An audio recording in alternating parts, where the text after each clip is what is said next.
Cool. So welcome back, everyone. This is, I think, the sixth class. We're making our way into our book. I hope everyone's meditating and has at least 10-minute long daily meditation practice. I think that's very important. And we're going to sort of continue down our journey. And the last class, I think we covered an interesting concept of free will, agency, and what, from the perspective of Advaita Vedanta, there is no individual free will. Is sort of all a force of our past actions and combined with the qualities of our mind that determine what are the things that we do, from moment to moment. Like, why do I do the things that I do right now? It's because of the past. And it's a very simple explanation to that. And, that's essentially all of what karma means. So, we all have a baggage of desires and unfulfilled desires, essentially, that we want to fulfill. And we expend our daily energies in trying to fulfill them. And why do we have those desires? Is because of karma and because of our past actions and past, what was the quality of mind when I was doing those actions. So that gives us, that understanding kind of frees us a little bit, because what it means is that, what I do now will determine what will happen in the future.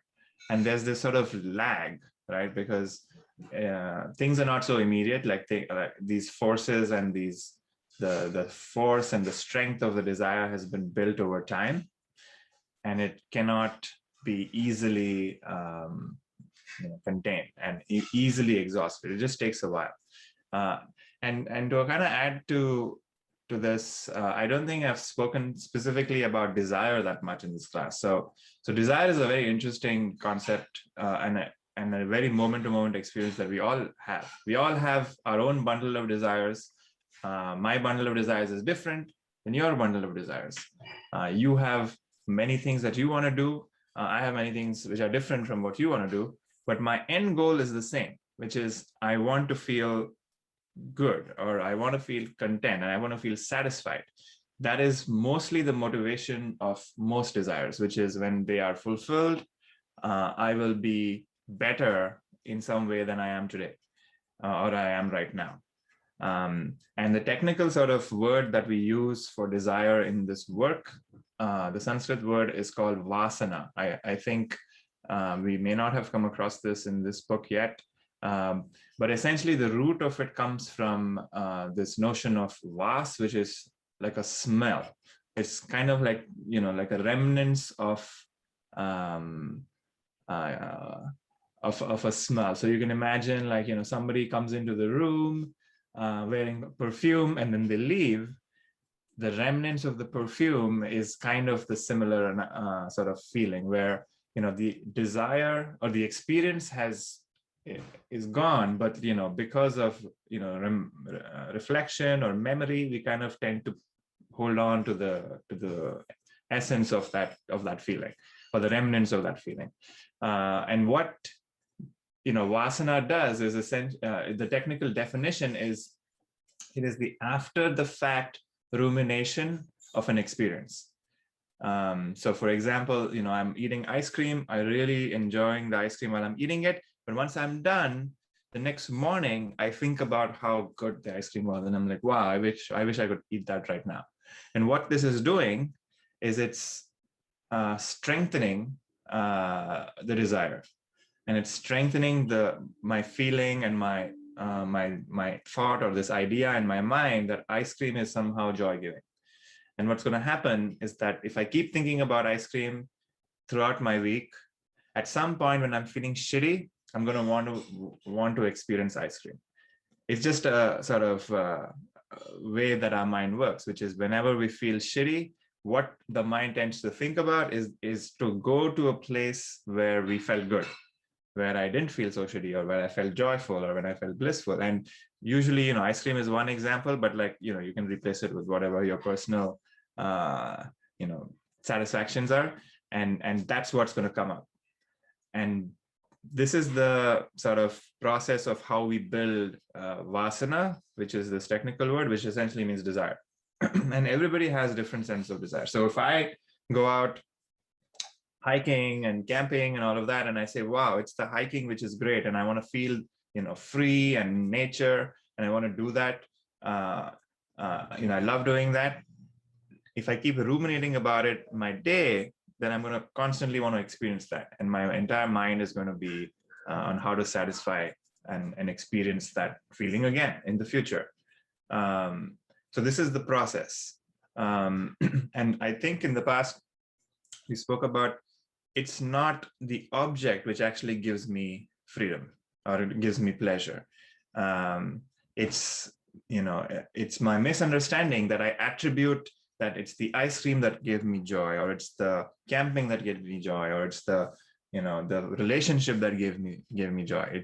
That's like our misidentification or our ignorance, where we think it's the object which is joy or misery producing. Actually, what's going on is, like, when I eat ice cream, for a moment, my mind has been freed from desire. And because my mind has been freed from desire, the bliss of the self naturally peeps through for some amount of time. And how long it peeps through, it just depends on how intense the desire is and how subtle the desire is. And of course, ice cream is a very short-lived experience. You eat it for 20 minutes and that's done.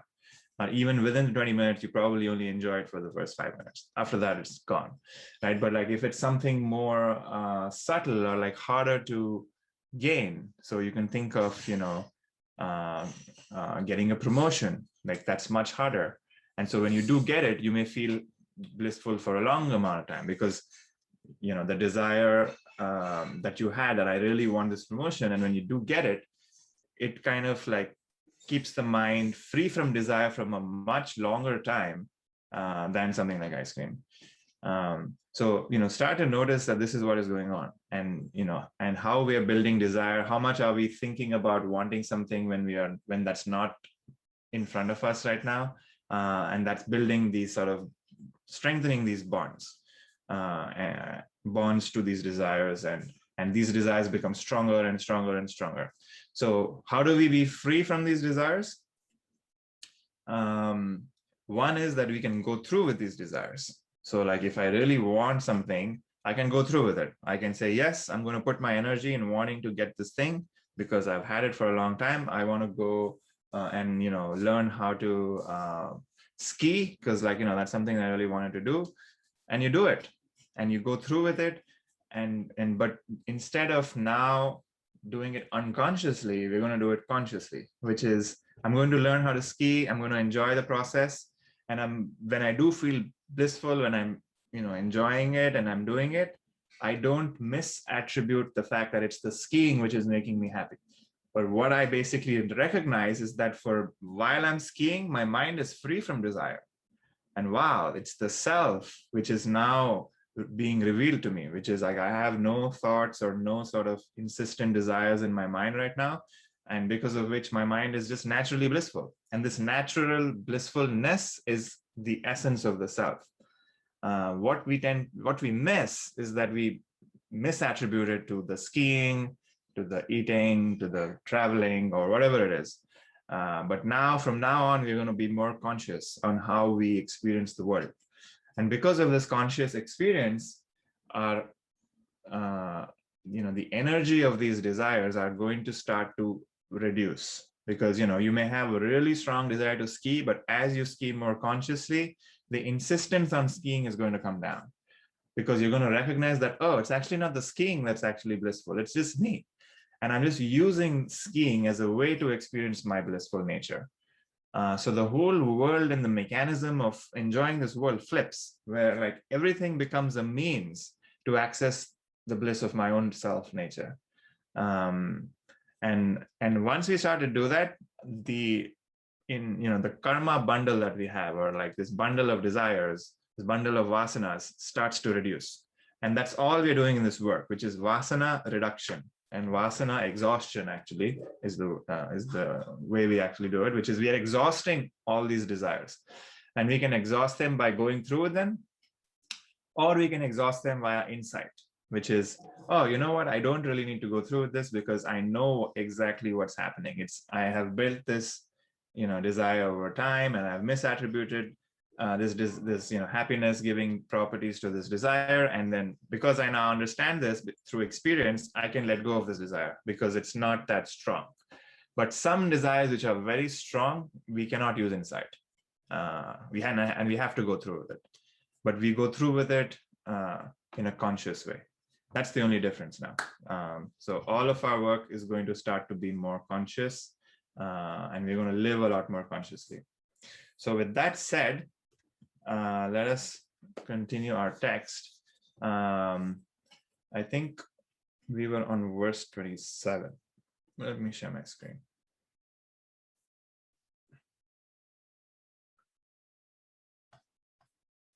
So 19, 25.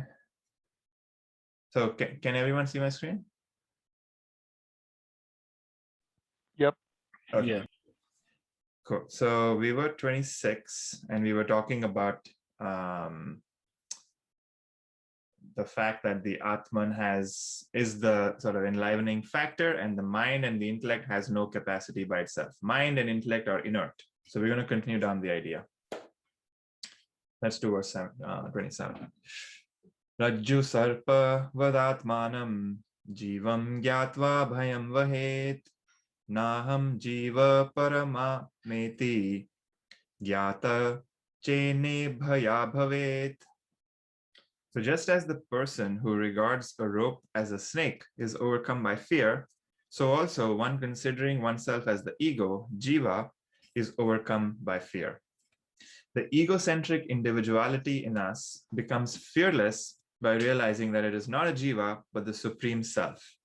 Cool. So this is a very common analogy and a visual explanation of what it is that what is the teaching of Advaita Vedanta and how do we get out of it?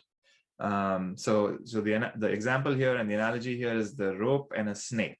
So you can imagine that you're walking in the night, and you've had a few drinks, and you're kind of not very clear in your head, and you're just walking along, going back home from the bar, and then you come across this thing on the road. It's dark. It looks from a distance, it looks like it's a snake. And because you have this fear of snakes, now you're like terrified, right? Like you think it's a, poisonous snake. Maybe it's like a cobra. You're imagining situations now. You're thinking about, what happens if you get bitten? What happens? Like who is going to take care of you? How far is the hospital? You start to Google all kinds of like things about like how, maybe calling emergency services. Maybe the snake has bitten you. Like because of this sort of panic attack, you have lost really in touch with reality, and you're in, completely in this world of thoughts and world of imagination.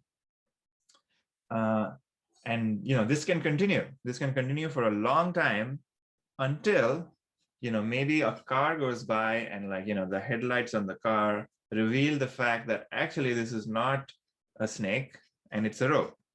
And the moment that happens, like the moment the light hits the rope and it's revealed and you catch it, your entire story of the snake, the fear of snakes, the hospital, the poison, the bite, everything just is dropped.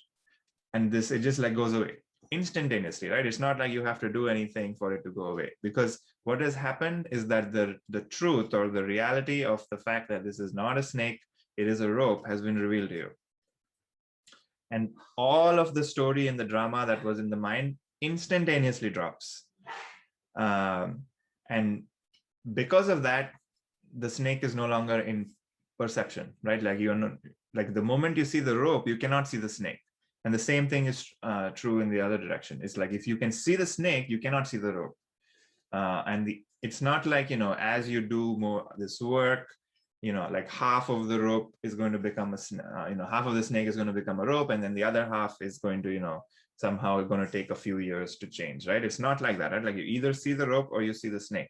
It's one or the other. So that's kind of the same way, where once we recognize the reality that we are not I'm not my body, or I'm not this limited ego.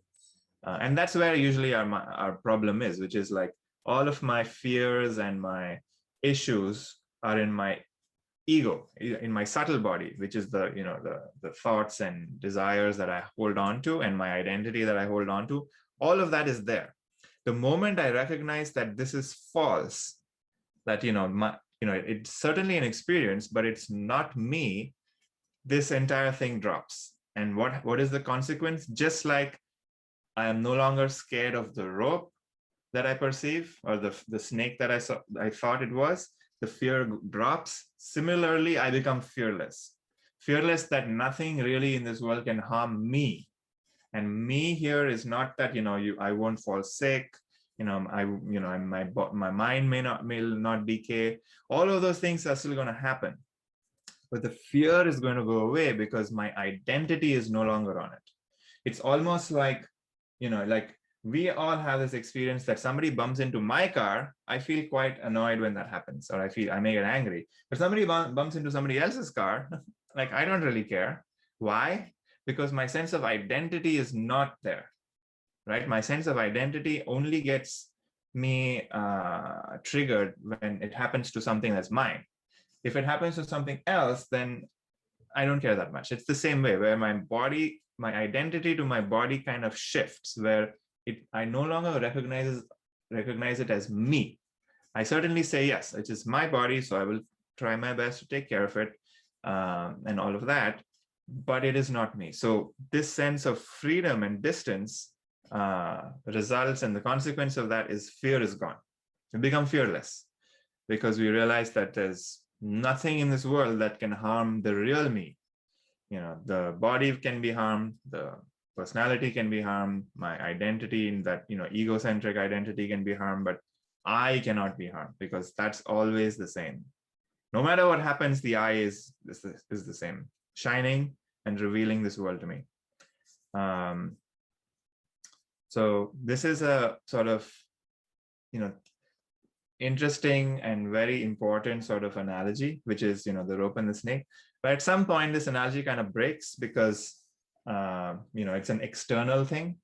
And it's, so there's sort of an second analogy that usually is talked about in the Vedanta, which is, the analogy of the mirage in the desert, the mirage water in the desert, which is, when you first start driving, let's say on the road, and you see a mirage in the distance, and you think that, you don't know it's a mirage, but you think that, oh, there's water on the road.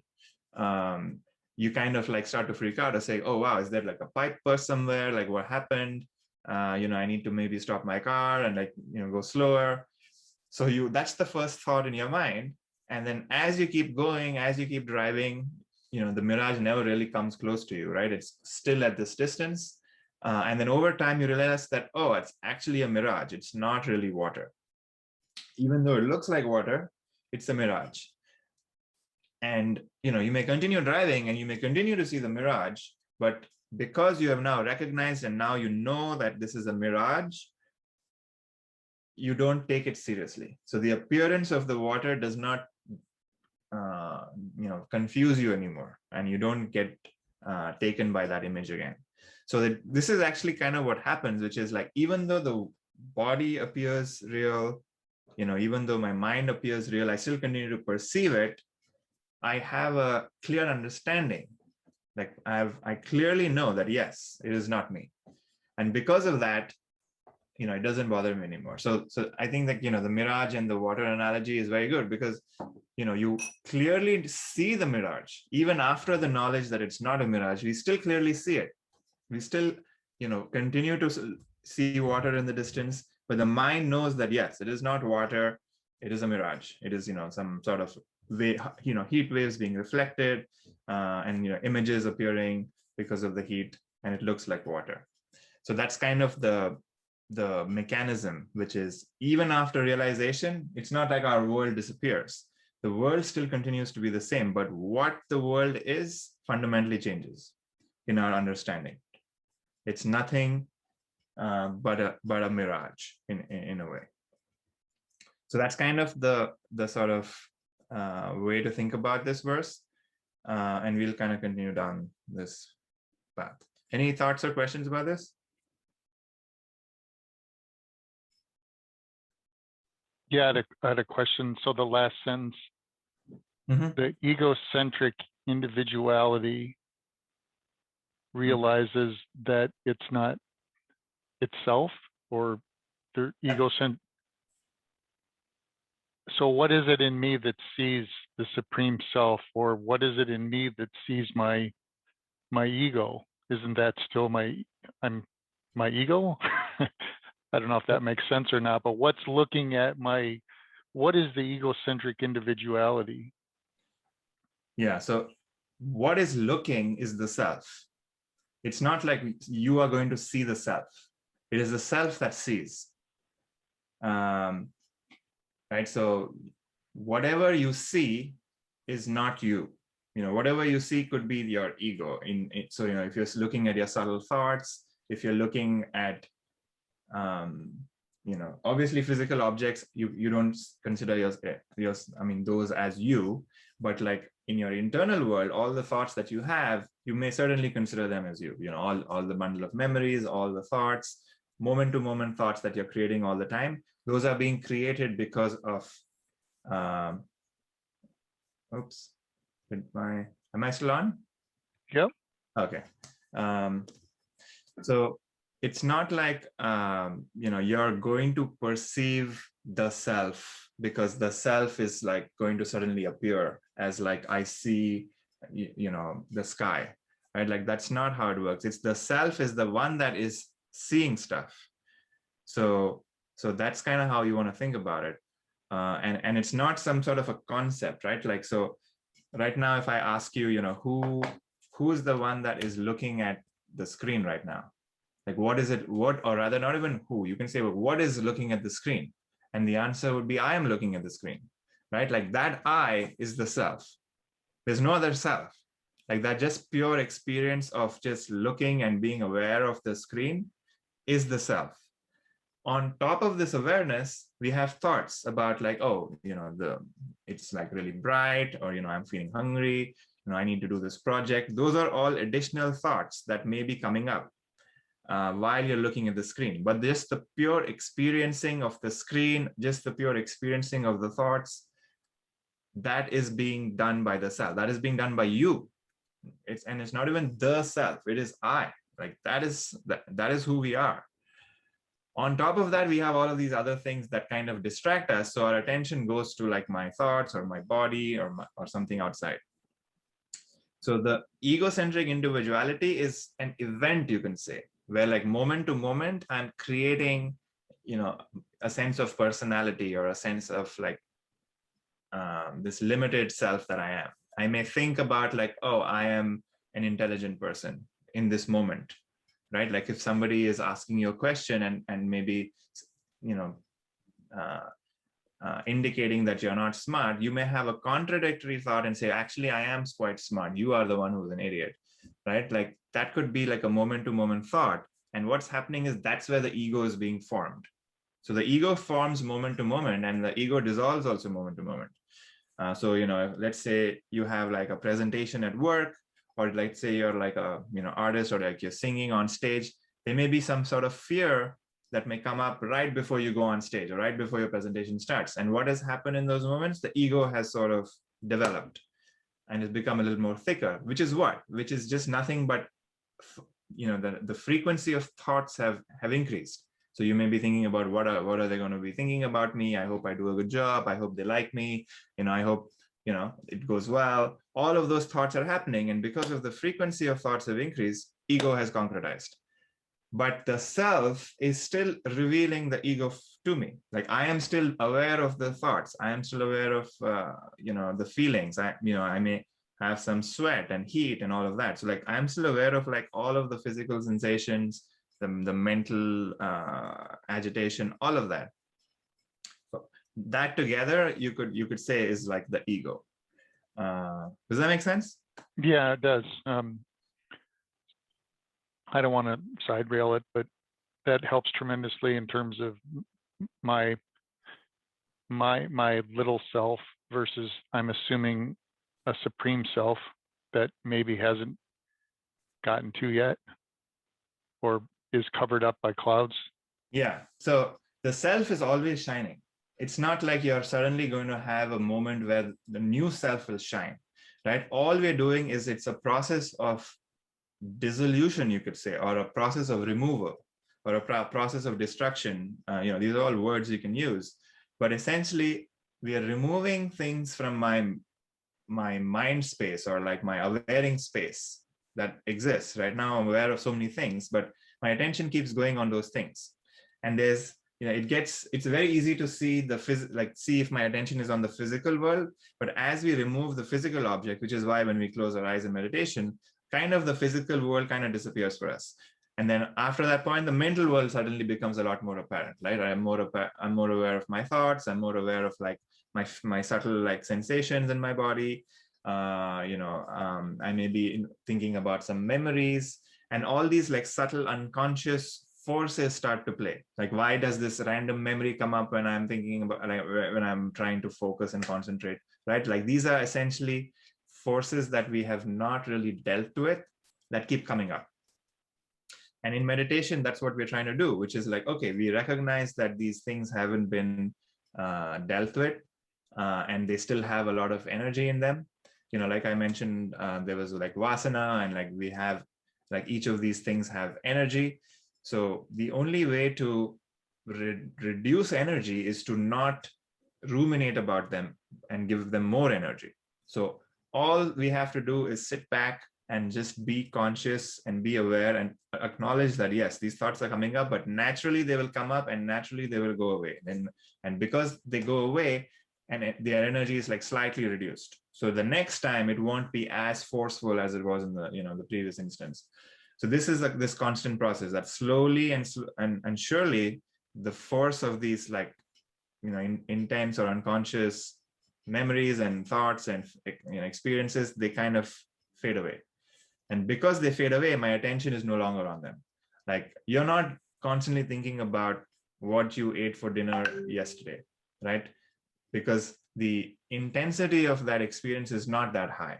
But let's say, you were somehow like, you had a very intense experience with like your manager at work, and he kind of berated you and humiliated you or whatever.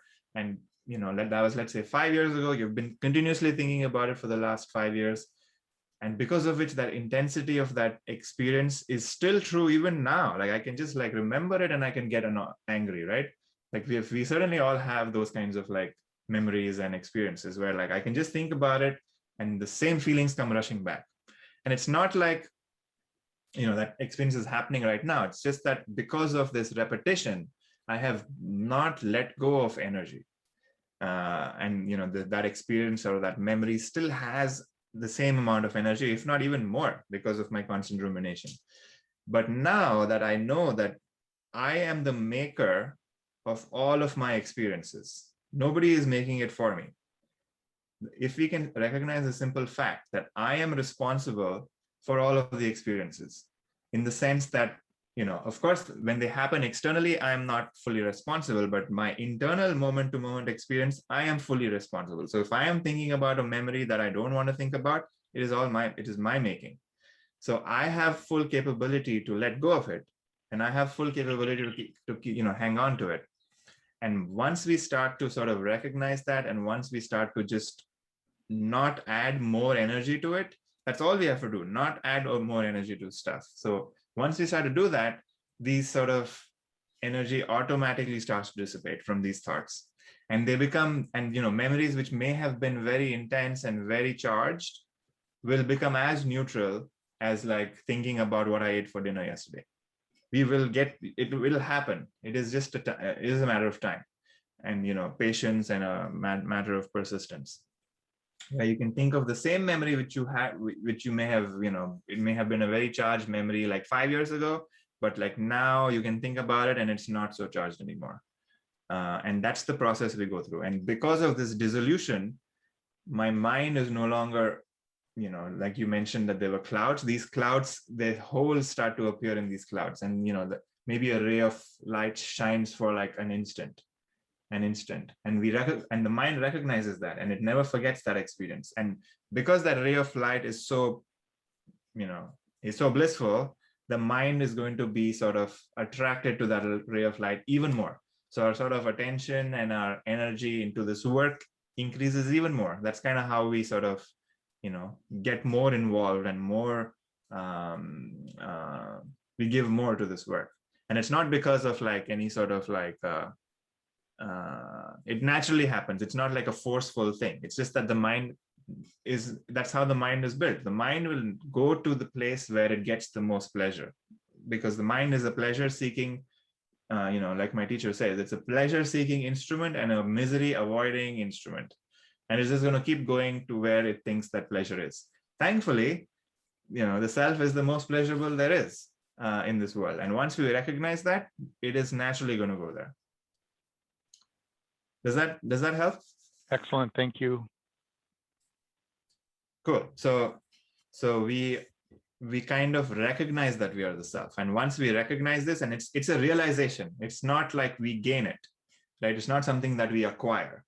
It is just a realization. And realization, the fact that it's a realization means that it's already there. We just have to realize, it's like, I thought I was, like Tarzan. He thought he was a monkey, but actually he was a human being. It's not like he gained that fact, right? Like he just had to recognize it. So it's the same idea, that you just recognize it, and it's not something we gain.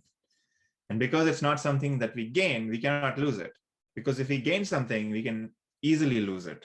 And it's not perfect if I can lose it, and if I have to somehow maintain it. So that's the reason why it's a realization. All right, let's do the next one. Atma bhasayat yeko buddhadi nindriyanapi deepo ghata divatsyatma jadai tainava bhasyate. So just as a lamp illumines a jar or a pot, so also the Atman illumines the mind, the sense organs, and so on. These material objects cannot illumine themselves by themselves because they are inert.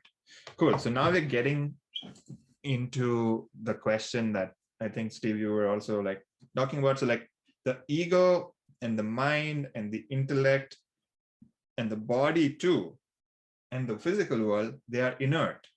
Inert in the sense that they don't have life in them. There is something else that gives life to inert things, which is, the self, which is the Atman. So there's this sort of illumining thing, this I, this awareness that is the life factor in us. The same life factor in me is the same life factor in you, the same life factor in everybody else, which is why you can say that there's only one of us. And the same sort of awareness is shining through me, is shining through a plant. It's shining through an insect, it's shining through a bird, shining through an animal, all of them. It's just that the equipment, or like the body for each of these things, are different. So, a pot, cannot illumine another pot, right? But if there was a lamp or like a bulb in a pot or in a vase, that can illumine another thing, because it's the light that is the illumining factor. But we kind of get confused and we say, yes, my body is alive, my mind is alive, my personality is alive, but they're all inert, because unless I'm aware of it, it is not there, right? So a very simple example is like, if you have a thought about, 2 + 2 is 4, right? Like that's a thought in your head. And then if you think about, what day it is today, it's Saturday, the thought that 2 + 2 is 4 is not aware of the thought that today is a Saturday. Like those two are two separate thoughts, and they're inert. And I can have a thought about, what day of the week it is. I can have a thought about some calculation, and those two thoughts are inert by themselves. And one thought is not aware of the other thought. It is I who am kind of aware of both these thoughts.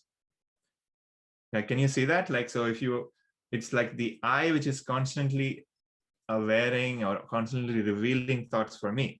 The thoughts by themselves are inert, a thought can never really have its own, life. Like it's not alive. Like I can certainly hold a thought in place for a certain amount of time because it may be a very charged thought and it may take some time to dissolve, but it by itself, it has no life.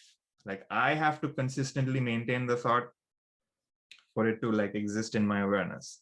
And once like my energy is like no longer, I am no longer interested in the thought dissolves, right? So if you're driving on the road and somebody cuts you off in traffic, you may get angry, and that anger, because it is like, a much stronger emotion, it persists for a while. But I am the one who is holding on to it. Like I can continue to be angry. I can continue to maybe chase the person and like yell at that person, honk at them, and go through with that entire exercise. May take like 20 minutes, but like I was responsible for like holding that in place.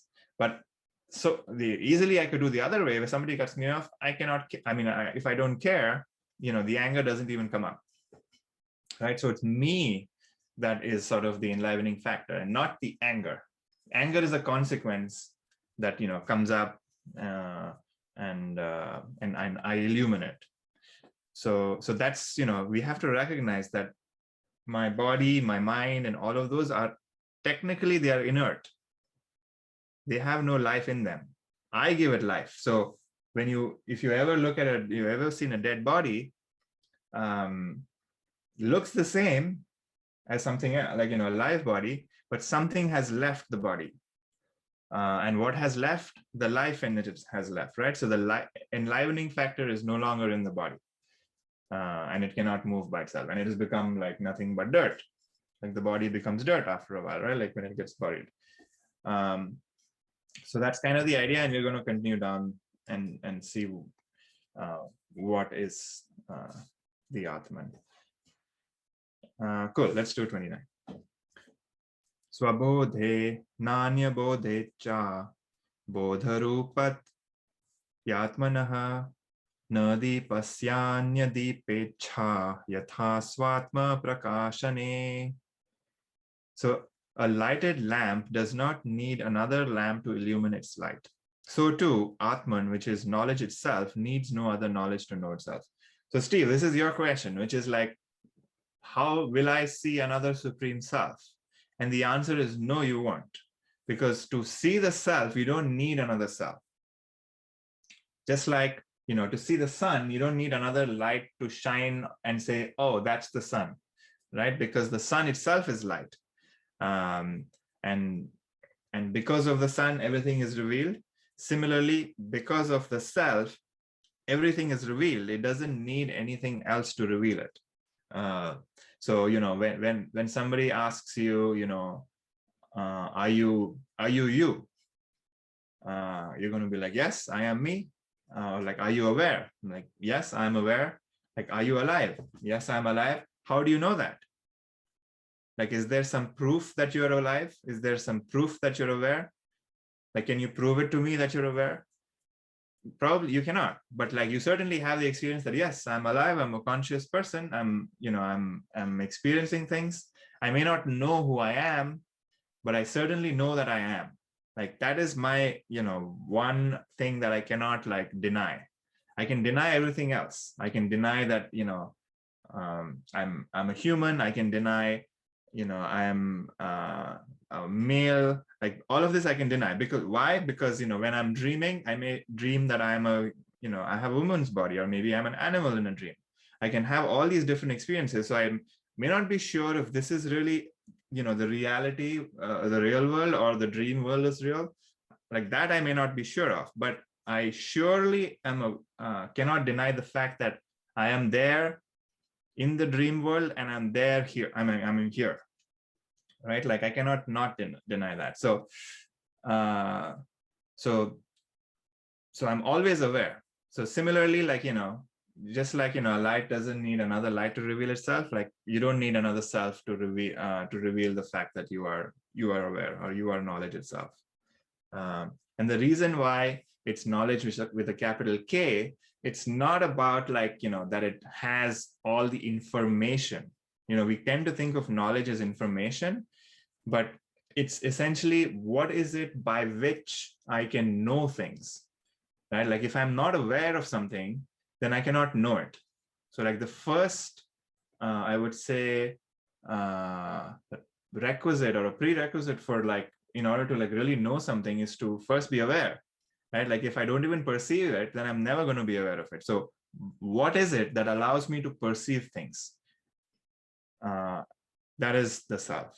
And that's why it's with a capital K, because once I know that, I can know everything else. Because the way of knowing is essentially just by paying attention. If I pay attention on something for a certain amount of time, it's just a matter of time before I know, I gain information about it. But I need to pay attention, right? And this attention and this awareing thing is the same, which is the self is the one that allows me to learn, it allows me to pay attention, it reveals things to me. So once I know this, then I'm free from the objects, because this attention is always there, and there's no time when it's not there. Whereas the object can disappear, anything that is physical in this world is only a matter of time before it dissolves. But this self and this awareing faculty and this, this that gives me knowledge with a capital K is always on. It's no moment when I'm off. The body may certainly go to sleep. The body may decay, but the self, even in the moment of death, when you're transitioning from one world to the next, this aware, if we can stay aware and recognize the self, even that can be a beautiful transition. Don't have to like go so extreme, but like, in theory, it is possible to kind of transition and be absolutely conscious even when the death is happening. Just like, if you can be conscious when you're going from the waking world to the dream world, and you can see the body transition from like, this world is like has disappearing and a new world is appearing. The same way, it's just that it's a more grossified, death is a more grossified form, which is like, this body is decaying and maybe a new body is coming into the next place. So that's kind of like, what the experience will be according to this work. Any thoughts or questions about this?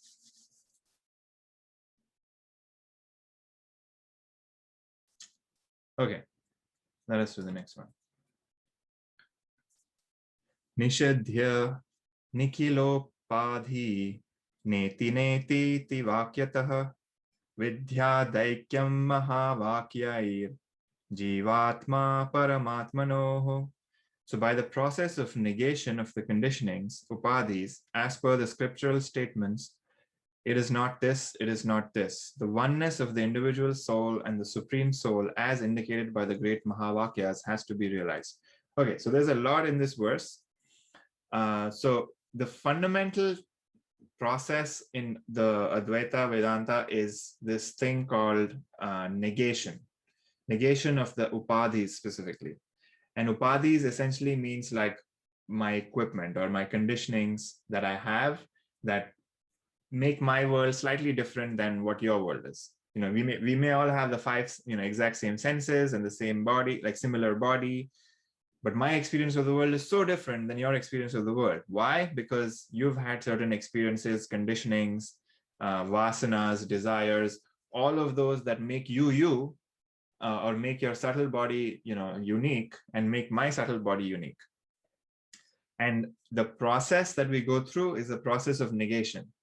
And, it's a very famous thing that you may hear in this thing called neti neti, which is, it is not this, it is not this. And what we're doing here is we are essentially recognizing that whatever I am perceiving, I am not what I perceive.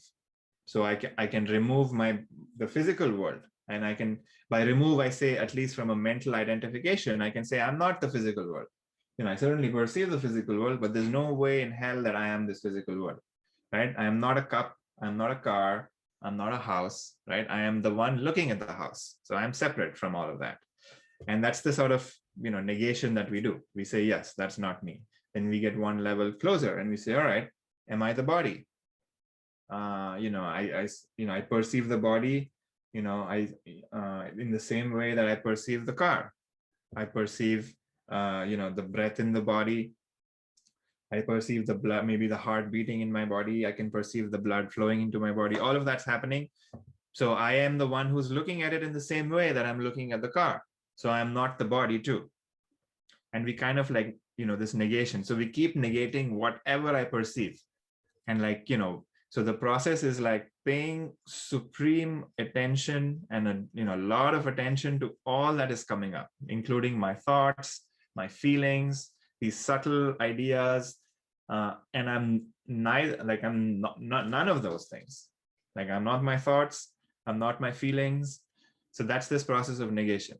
And once we do the negation, there's this book called Viveka Chudamani, which is one of the I would say primers in this work, which is it's like sort of usually the book that you do after studying this book, and it kind of goes into a lot more detail about stuff. But essentially, in that, it's a discussion between a student and a teacher, and the student at one point after they've negated everything, they get really terrified because that's a natural consequence of like, okay, if I negate everything, then I'm not left with anything. And he goes to the teacher and he says, oh my gosh, I have negated everything and now I'm left with nothing.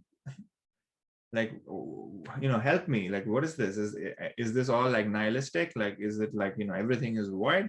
And then the teacher says, you have asked a really good question, because you have actually done the work. And, he's very happy.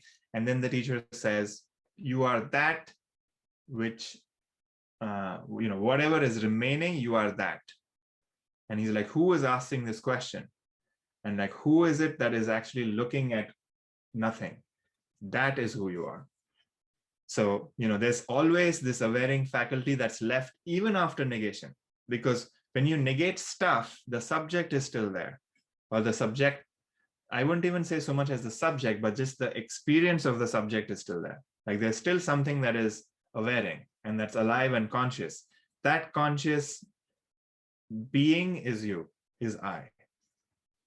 And that's what the great Mahavakyas say. And so Mahavakyas essentially translates to the great sentences or the great utterances.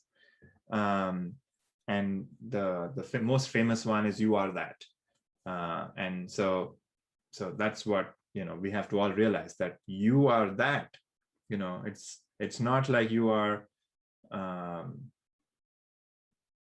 it's not like you become that. Right? You are that is a statement, and most of these statements are very concise, and they're concise and precise because of this reason where they cannot be misrepresented. So you are that means that you are already that. It's not like you somehow become something or you gain something. You just have to recognize it, which is why it's like a realization. So that's the process that we go through. There is a deep-rooted belief that we are the body and that we are the mind. And where has this deep-rooted belief come from? It's over, our entire life. Like we have repeated this idea that I am the body, I have to take care of it, and if I don't, then something terrible is going to happen. All of that has created this firm conviction that I am the body. And the antidote of that is you have to like not give that idea more energy. And everything in this world is going into degradation, right? Like everything. And if you want to maintain this house that you live in, you have to keep repairing it when things break down. If you don't, it's only a matter of time when it'll decay and it'll fall apart. So similarly, in the mind, there are a bunch of thoughts which exist, and they are held in place because of our sort of, maintenance that we keep doing, which is we keep giving it more and more energy. But if we stop believing that we are a body, we stop, if you have this new idea that, oh, I am the self, I am the subject, I'm not the stuff that I'm perceiving, then this firm, deep-rooted thoughts and ideas start to crumble. And once they crumble, they won't come back up again. They have to be deeply removed. So like, it takes a while, but over time, if we keep repeating this, they are bound to crumble and bound to get destroyed. And once this realization happens, then they naturally get destroyed. and even the deepest roots come out. So that's kind of the process. Any thoughts about this? Is it fair to say that the oneness of the individual soul is Atman, and that the supreme soul in this is Brahman? Yeah. So yeah, the way you say it is like in the end, the Atman and Brahman is the same. One is more of like a micro way of looking at it, and the Brahman is like the macrocosm view of it. But yes, you're right. Like you can say that the awareness in you, or the I that you experience, the word we use for that is Atman. But there's this universal I that exists everywhere. That's the substratum of this universe. That I is Brahman. Those are just like words we use to kind of have a conversation, right? No, it makes sense. It actually does make sense. Thanks. Cool. All right, let's do the next one.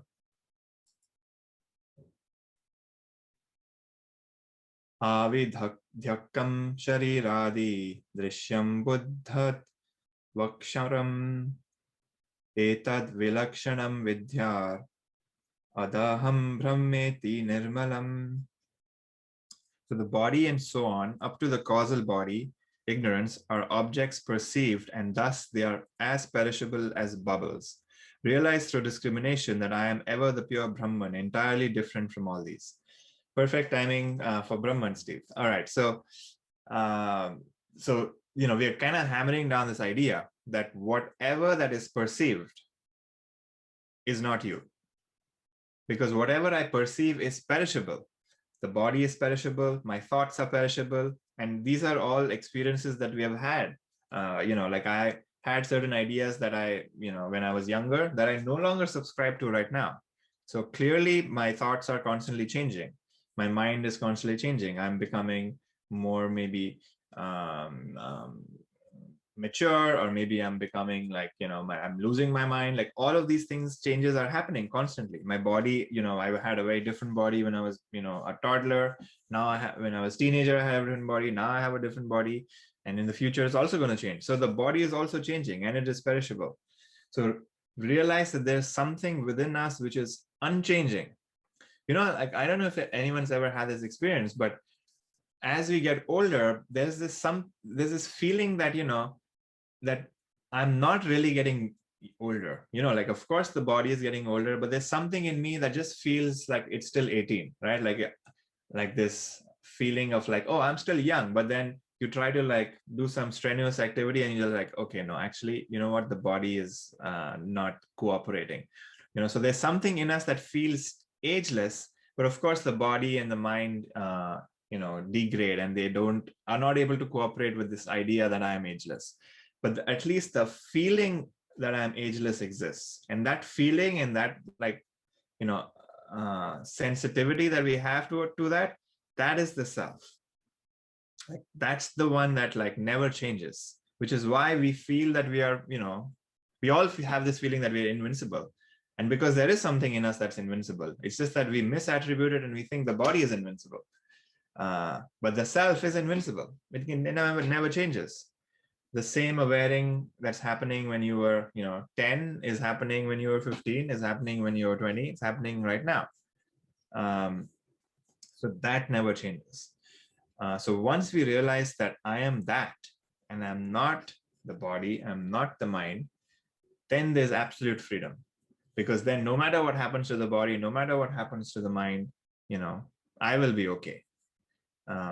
Because the sense of identity shifts. It's a very subtle shift in identity, because you still have a body, you still have a mind, you still have to go through the ups and downs of having a physical body, but we can take it with a in a much more graceful way, because our suffering is no longer mental. Obviously we cannot get over physical suffering, that's going to happen. We are physical bodies, so the body is going to suffer in that sense, but the mental suffering is going to be gone. And most of us suffer because of mental agony, not because of physical agony. And that's the sort of gift of this work, which is that it frees us from an existential crisis. Any thoughts about this? So there's this other really cool text called the Manduka Upanishad, which is like, so the Upanishads are essentially like works which were written by sages, you know, in like early, like maybe 3000, 4000 BC. And they were sort of the source material for this work. And one of them is called the Manduka Upanishad, very short, only 7 verses. And it's essentially very sublime. So like, you know, the mind has to be really subtle to be able to grasp what it's trying to say. And one of the ideas that it says is that if you can perceive something, it isn't real.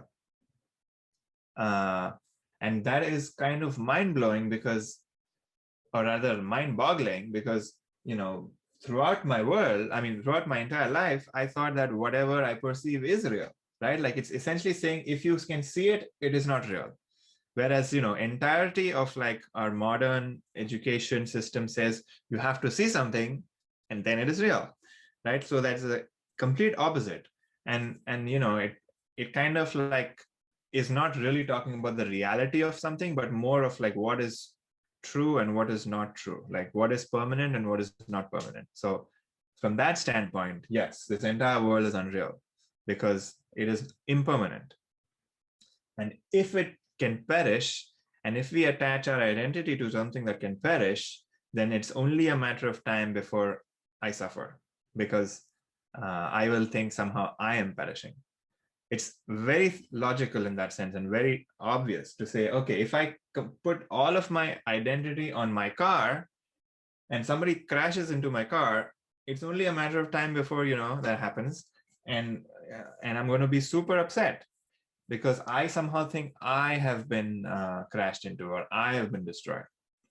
So what is the antidote to that? So the question then we start to seek is that, is there something that is permanent where I can attach my identity to? And the answer is yes. You know, that which is seeing everything, that is permanent. So go there, try to see if that, you know, try to get a taste of that and try to, you know, the mind is too gross to be able to recognize it right now. So that's why we go through this process of negation, you know, meditation, all of that. But actually, if the mind is subtle enough, it can happen in an instant because it's happening right now. Like the one that is shining and revealing, this eye is on, and I can perceive it right now if I want to, or you can perceive it right now if you want to. But because my mind is very, you know, dense, and I have all these like other desires that I want to like fulfill, my attention keeps going there. It's not trained enough and it's not in my control enough to be able to like turn its attention and see it. So that's why this elaborate process of, you know, neti, you know, maybe you are doing some like yoga practices, you know, you may be doing some chanting or like prayer stuff, all of those things you're doing, but all of them, they are essentially, you know, training the mind and getting the mind into a specific state or a specific quality where it can look at where, you know, where is it that this experience is arising from. And if it can look at it for a certain amount of time without disturbance, it is clearly perceivable, and that experience will fundamentally change the mind, and it'll be transformed. And that's the sort of realization that happens. Any thoughts about that?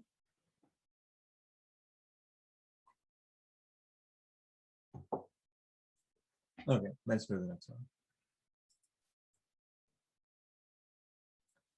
So dehan yatvan me janma jarakashya layadayah shabdadi vishaye sango nirindriyatayat nacha. So I am other than the body. So I am free from the changes such as birth, wrinkling, senility, death, and so on. I have nothing to do with the sense objects such as sound and taste, for I am without the sense organs. Okay, so now we are kind of getting into like okay, if I'm other than the body, then all the things that happen to the body do not happen to me. They certainly happen to the body, right? Like the body decays, the body gets damaged, the body gets ill, body gets COVID, all of those things happen, but I am ever the witness of all of those things that's happening. So I'm free from it. And, you know, like we can say to some degree that, yes, pain and stuff like that is much harder to deal with if it's very intense. But over time, we can also put pain on the side. You know, even if the body is feeling pain, there is a way to kind of not focus on the pain. And, you know, as you get, you know, more into this work and like, you know, deeper into like meditation, we start to develop a much more stronger mind, which is our ability to focus on things.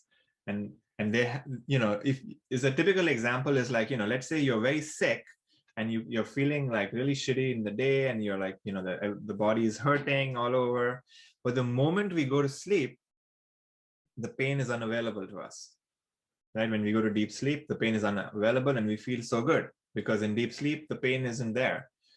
There can come a point in our waking life where we can get like, you know, a very firm control of our mind where, you know, we can have the similar experience of like the pain is just not available for perception, even in the waking state. So that's sort of the you know, you see like yogis who are like sitting on like a bed of nails and like doing all kinds of crazy stuff. It's because they have like developed their mind's capacity to be able to do those things. You know, like there's yogis who are like hiking in the Himalayas without any clothing because they're just not feeling cold because they've kind of created a separation from the physical body. And that just doesn't affect them anymore. So we don't have to be that extreme. But my point is like, you know, it is possible to start to not focus on the body that much. Right now, my attention is always on the body, which is why I keep sort of suffering its needs. Right? Like the body is feeling hungry, I immediately satisfied with hunger. The body is feeling a little pain, I immediately give it a little comfort. If we can start to be a little bit less reactive in that sense, and like start to notice that, oh, my body is uncomfortable, interesting.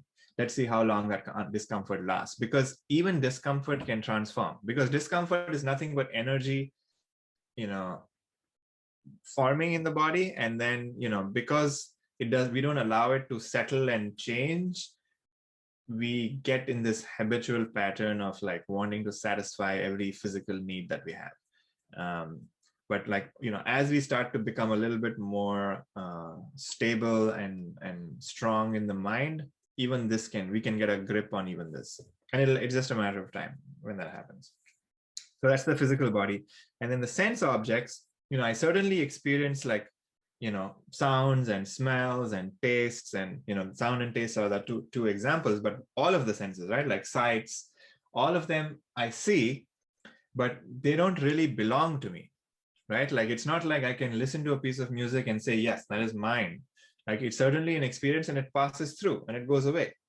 So you can say that, you know, I have sense organs, but I'm not the sense organs. And to some degree, you can say like, you know, the self really doesn't have sense organs. You know, the sense organs are in the body, the sense organs are in the mind, but I am free from sense organs.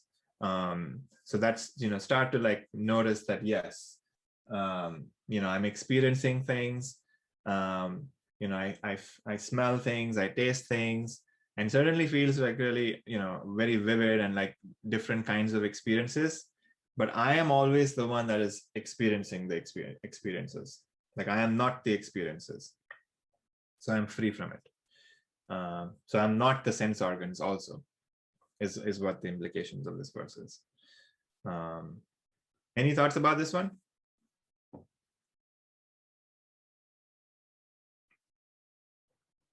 Okay, let's do one more and then we can do meditation. Aman me Twana me dukkha ragadvesha bhayadayah aprano hyamana shubhra Ityadi Shruti Shasanat. So I am other than the mind, and hence I am free from sorrow, attachment, malice, and fear. For the self is without prana and without mind, pure and so on, is the commandment of the great scriptures, the Upanishads. All right, so we are kind of like doing this process of neti neti. Remember, I said we're doing this process of negation when saying, yes, I'm not the physical body, I'm not the sense objects. Now we're coming to the closer, which is like the level of the mind, the subtle body. So we had a physical body, a gross body. Now we also have a subtle body, which has the mind and all of the desires and memory and impressions from the past. So this is saying that I am not even that. I am not the mind because I certainly experienced the mind. I can say, yes, I had Indian food for dinner last night, and I had a crappy day at work yesterday. All of that, I can have these thoughts, and I can say, yes, tomorrow, I'm going to go meet my friend, and we're going to go watch, a show together. So I can have all of these thoughts, and I can say, I am certainly experiencing these thoughts, but I am not these thoughts. And I can think of a memory, and I can experience a sad emotion. I can think of a memory, I can experience a happy emotion, but those experiences also pass by me. They are certainly an experience, but they are not me.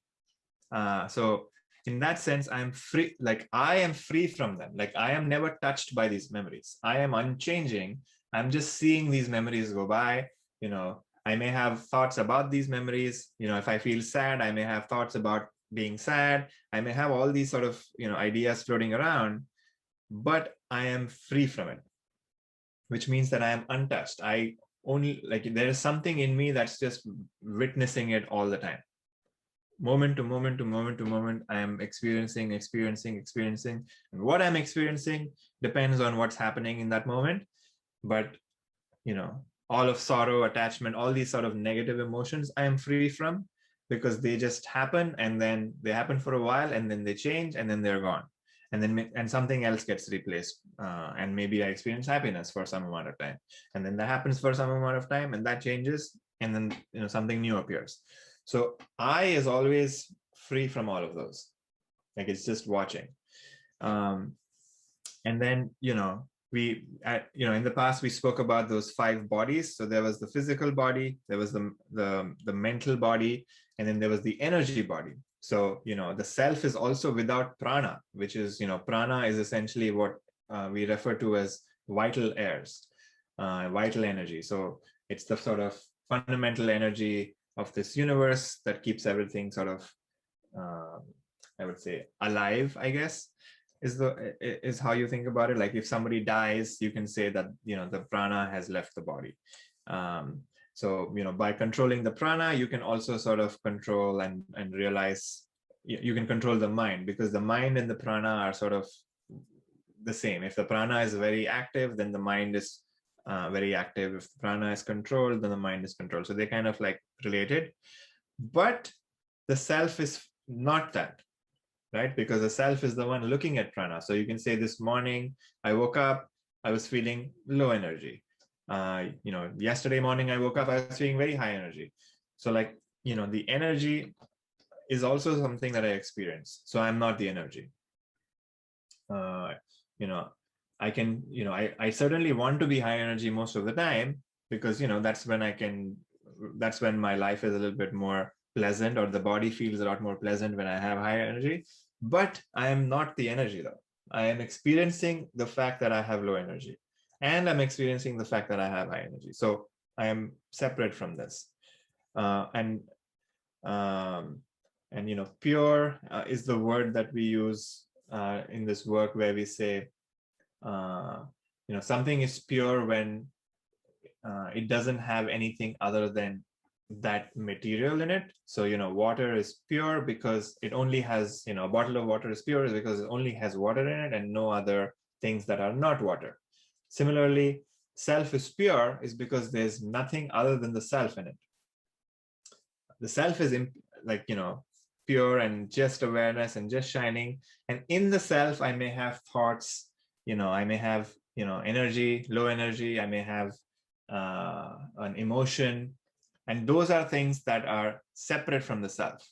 And they last for some amount of time based on how intense the experience is. So like, if it's just like thinking about what I want to eat, that could just be a passing thought. But if I'm thinking about like, how do I, impress this person that I really want to impress, that could be a very like engaging thought. So like that just depends, right? Like of what the context is.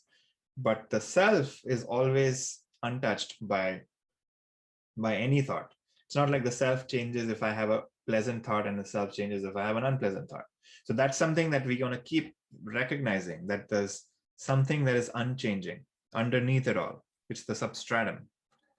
And we want to keep getting familiar with that, because it's happening all the time. Like right now, who's looking at the screen? I am. The self is looking at the screen. That's the self. And on top of the self, there's all this other stuff, which is the screen, this physical world. I may be thinking about something, all of that. So, but underneath it all, like the background of my experience is the self, the context in which this world is appearing. And that is the great commandments of the Upanishads. And the reason why this keeps coming up about, this Upanishads is that the Upanishads were a very terse document, a collection of documents, and something got into the Upanishads only if it was true, because it was sort of considered the authority. If it is not true, it is not in the Upanishads. The Upanishads only contain true things, which cannot be denied. And that's true even today. If you look at any Upanishad and read it, it only contains things which are true. It cannot, like if it contains things which are false, it doesn't belong in the Upanishads from a subjective self experience, because it doesn't talk about anything objective. Because, objective sciences are changing all the time. So, that's, that just depends on the context of the world and all of that. But the subjective science has not changed. And which is why, these books and these sort of sayings are relevant as they are today than as they were like thousands of years ago. So on this note, let us stop. We've done about like 7 verses, so that's awesome. Any thoughts or questions? Just real quick, you had, in the middle of that, you said that there was physical, mental, and when you were talking about prana, what was the third one? The energy body. Energy body. Is there a name for that? Yes, it's the pranamaya kosha. Okay. So all right, super. That's all I wondered. Thanks. Yeah, so there's actually 5 bodies. So there's, the physical body, the mental body, the energy body, there's the intellectual body. So the mental body essentially is the body of the emotions, which is separate from the intellectual body, which is the body of thoughts. And the reason we like tend to distinguish between one and the two is because emotions are a lot more intense in their experience, whereas a thought is just like, like the wind, right? Like it just appears for a moment and then it's gone.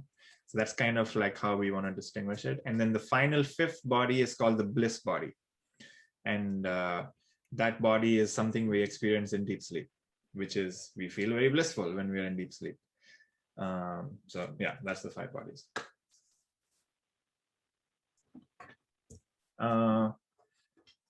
Okay, any other thoughts or questions? If not, we can do a meditation. All right, stop sharing my screen. Cool, so if you've been lying down, maybe a good time to sit up. And let's start by closing our eyes. Let's take a few deep breaths. And on the exhale, just relax and just let go of anything that you've been holding on to. Make sure your back, neck, and head are aligned in a straight line. You just gently move forward or backward. You feel your head is resting on your shoulders gently.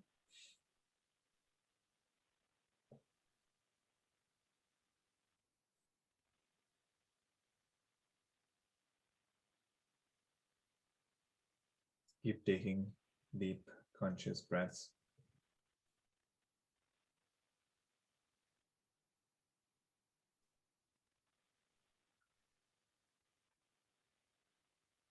We want to use this process of negation, neti neti, in our meditation. So when our attention goes onto anything that's perceivable, could be the breath, could be a sensation on the body, could be a thought, could be an emotion, or whatever is happening moment to moment for you, recognize that you are perceiving whatever object it is. So you are not it. I am not the thought. I am not the emotion, not the breath, not the body. This process we have to keep invoking moment to moment. So if you see some juicy thought that comes up where my natural habit is to get involved in the thinking, use this tool and say, oh, I perceive this thought. I am not this thought. And the moment you do that, it gives you a gap that prevents you from jumping into the thought and getting involved. We want to keep stepping back and using this tool that I am not the thought. Neti neti. It is not me. I am the one looking at the thought. So we want to keep bringing our attention and keeping it close to this I. Stay in this witnessing consciousness. So staying there. Keep bringing your attention to that place. And notice that this I is always revealing thoughts, emotions, constantly, all the time. There's no moment when this I is not on, which is why it's so difficult to recognize.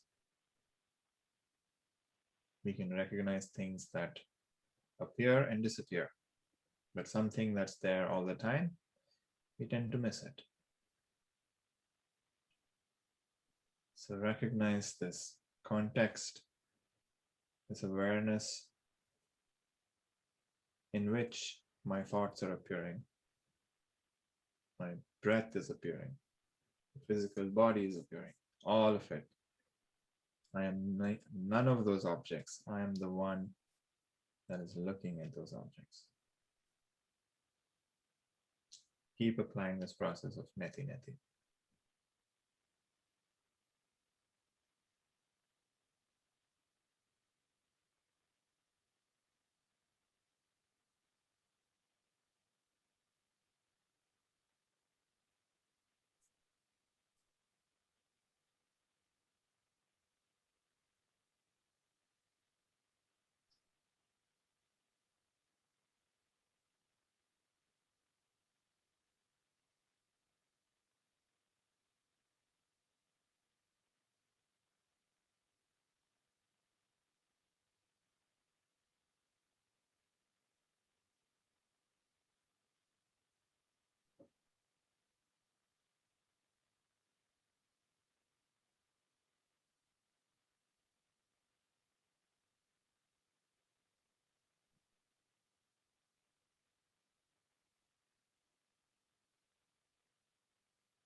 slowly bring your mind back into objective reality.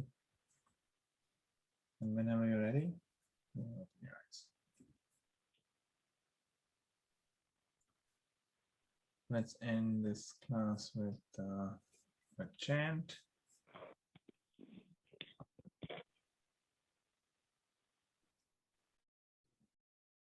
All right.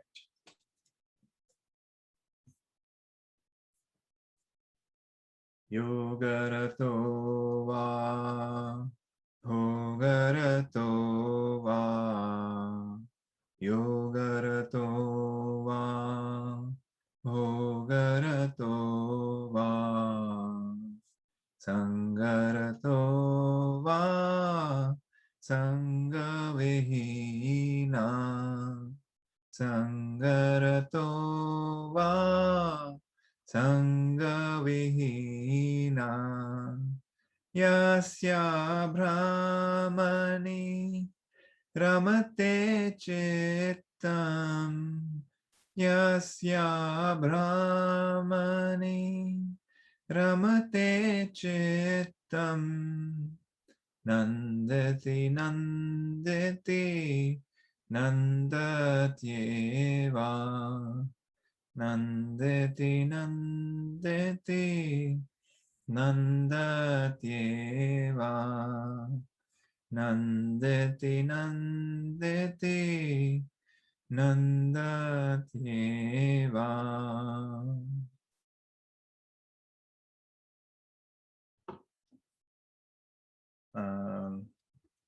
So the translation is this, which is let one revel in yoga or let one revel in bhoga, which means bhoga means to fulfill desires. You know, a lot of us live from that standpoint of wanting to fulfill all our desires that we have. Let one seek enjoyment in company or in solitude, but only that person who revels in the self, only she knows how to enjoy, or only he knows how to enjoy. So, you know, I hope we all get to revel in the self, because the self is on all the time. So once you can revel in the self, you can revel all the time. That's essentially the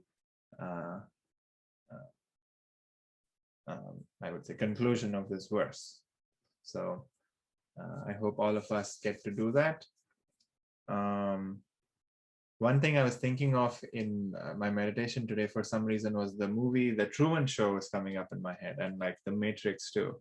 And you know, both those movies, if any of you have seen those movies, they kind of portray that there is this unreal world that exists, and then there is a world outside of that, which is the real world, right?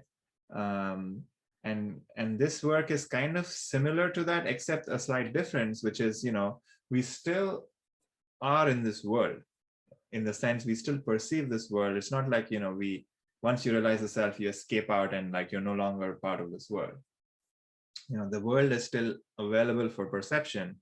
It's just that, you know, we see it for what it is, which is it's nothing but a play of consciousness. It's just images that are appearing and disappearing, and we can choose to engage in them, or we can choose not to engage with them, because the fear of what this world has no longer, like there's no fear, because we realize what the world is, and what the body is and what the mind is. And once we have this deep-rooted experiential understanding, that kind of sense of that will not be shaken away. So I hope that happens for everyone, and keep practicing, keep continuing to meditate, and use this tool in like your day-to-day as well, like in your waking hours. Like if you notice you're getting triggered for whatever reason, recognize that that's happening, and then use this tool to create some distance, to say, oh, I'm the one looking at this trigger, or I'm the one that's getting angry, or rather I'm the one that's looking at anger. And because of that, there is this immediate distance that allows me to, you know, maybe step aside and not build it even more. So this is, we want to integrate this not only in the meditation, but also in the real world. So keep applying this tool, and I'll see you all next week. I'm happy to stick around if you have any questions, but that's it. for today. Thanks, Puneet. Have a nice weekend. Thanks, Puneet. Thank Yeah. you. Thank you.